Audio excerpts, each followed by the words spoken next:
J'avais lancé l'autre jour la notion de subconscience, et je voudrais l'associer à celle de surnature. La surnature, c'est une façon d'affirmer que le Dieu de la Bible n'a rien à voir avec la nature. Contrairement à ce que essaie comprendre quelqu'un comme Baruch Spinoza au XVIIe siècle. La surnature s'oppose à la nature, prolonge la nature, la reconstruit, la retravaille.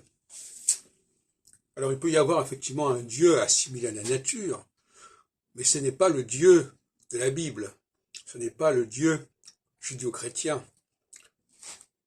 Le Dieu judéo-chrétien, c'est le Dieu de la surnature, c'est-à-dire quelque chose qui est ajouté à la nature. Et paradoxalement, cette surnature est le fondement de ce que j'ai appelé la subconscience.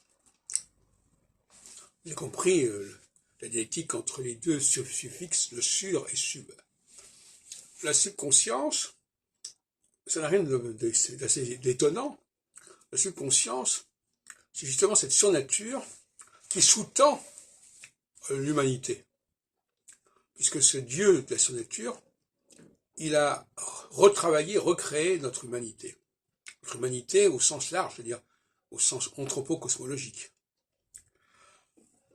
Donc, surnature et subconscience, voilà des termes qui sont au cœur de mon travail théologico-astrologique, ou même théologico-politique pour parler comme Spinoza. La subconscience s'oppose à la surconscience, qui elle est une tentative assez pathétique pour décrire la subconscience. Et quelque part, c'est quand même la dialectique entre ce que j'ai appelé la solstitialité et l'équinoxialité. La solstitialité essayant toujours de se calquer sur l'équinoxialité, la surconscience se calquant sur la subconscience.